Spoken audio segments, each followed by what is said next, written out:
Welcome to Italy's Renaissance artists. Guiding question: how did Renaissance artists learn to make their art look natural and real? In Renaissance Italy, wealthy families and church leaders appreciated beautiful buildings and works of art. They hired talented people to construct beautiful buildings and to fill them with artwork. The Pope funded works of art to decorate the Vatican, his headquarters in Rome. Renaissance builders and artists carefully studied ancient Greek and Roman art, science, and mathematics. They also expressed the new humanist ideas. As one artist declared, human beings were, quote, the center and measure of all things, unquote. What new styles did artists develop? Renaissance art was very different from medieval art. Artistic works of the Renaissance tried to show what people really looked like.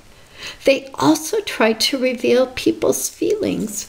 An artist from Florence named Giotto was the first to show its change in the early 1300s. His series of wall paintings showed the life of Francis of Assisi. The paintings used gestures and facial expressions to reveal people's emotions.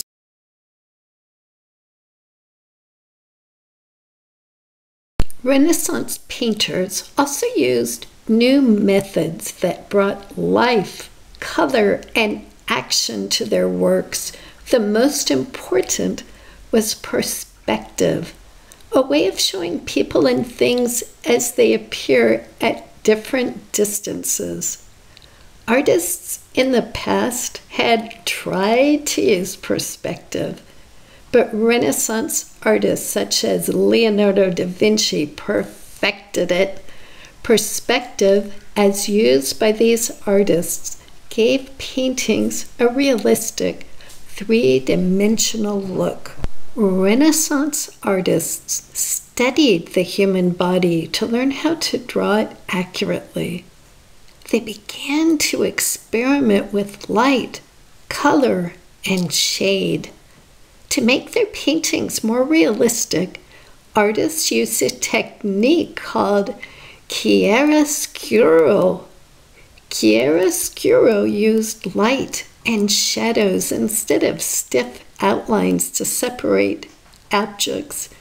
In Italian, chiara means clear or light, and obscuro means dark. Chiaroscuro created drama and emotion in paintings.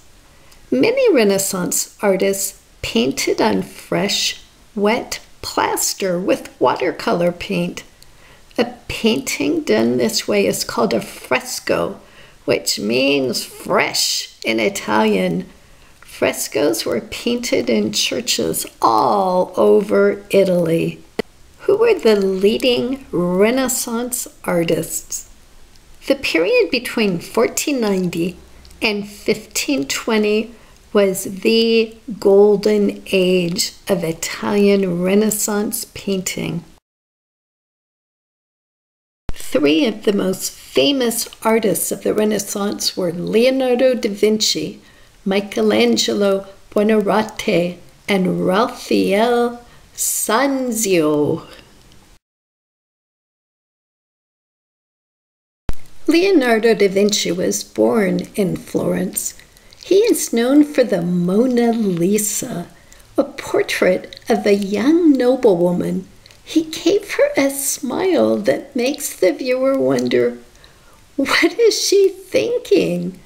Da Vinci also painted The Last Supper, a wall painting of Jesus and his disciples. In this work, Da Vinci showed emotion through the way the apostles hold their heads or sit in relation to Jesus. It's a quote from Stories of Italian Artists from Vasari. written about 1550. Leonardo undertook to paint for Francesco di Giocondo a portrait of Mona Lisa, his wife, but having spent 4 years upon it, left it unfinished.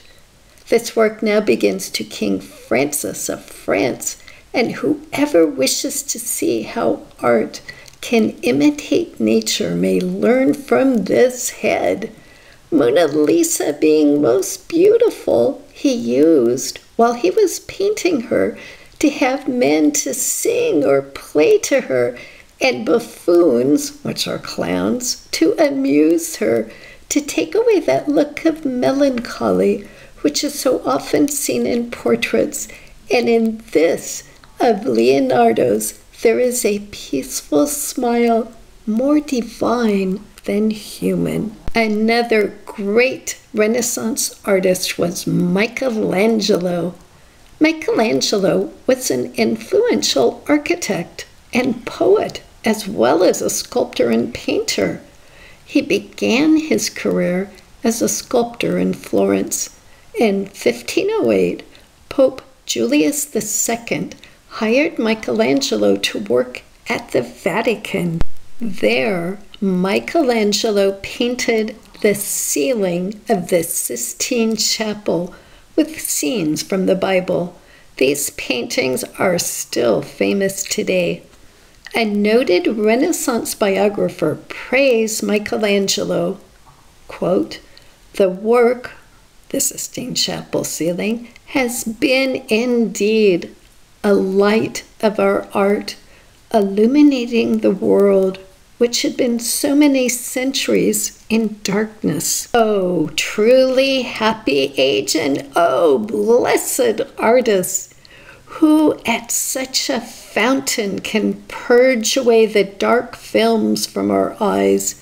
Give thanks to heaven and imitate Michelangelo in all things." That quote was from Stories of Italian Artists by Giorgio Vasari, about 1550. All of Michelangelo's painted figures were like sculptures.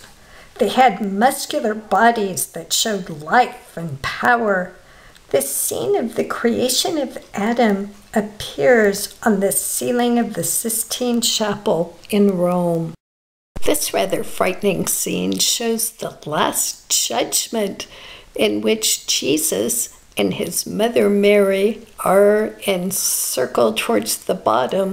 Notice, we just saw God creating Adam, and the bodies were in perfect proportion. In this Last Judgment, the heads are too small and the bodies are just like out of proportion. You notice there's a lot of nudity, which really bothered some of the clergymen that worked in the Sistine Chapel. In fact, Michelangelo really did not even want to do the Sistine Chapel, which he spent years up on scaffolds on the ceiling. He did have a Pomeranian that watched him paint. Well, how did he feel about it? See the flayed skin right here? That's Michelangelo's self-portrait. He put himself down in hell with the damned. Yeah, here's a close-up. Besides this rather creepy self-portrait, he also got revenge. He painted them in hell as the demons or the damned. Right here, he's got one of the clergymen as Minos, the judge of the day. Michelangelo considered himself a sculptor, not so much a painter. This is his La Pieta, which is in the Vatican. It's the crucified Jesus being held by Mary. I've seen the statue in person. It is very beautiful, very, very moving.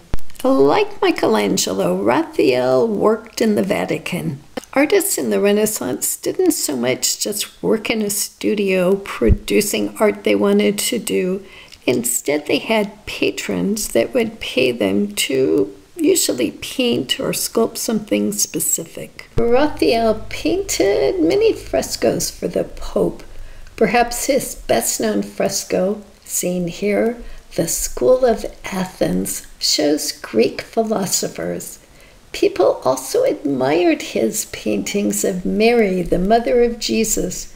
These works were done in bright colors and showed the Renaissance ideals of grace and beauty. Renaissance women had few roles independent of men. Some women, though, contributed to the arts. Renaissance women had few roles that were independent of men.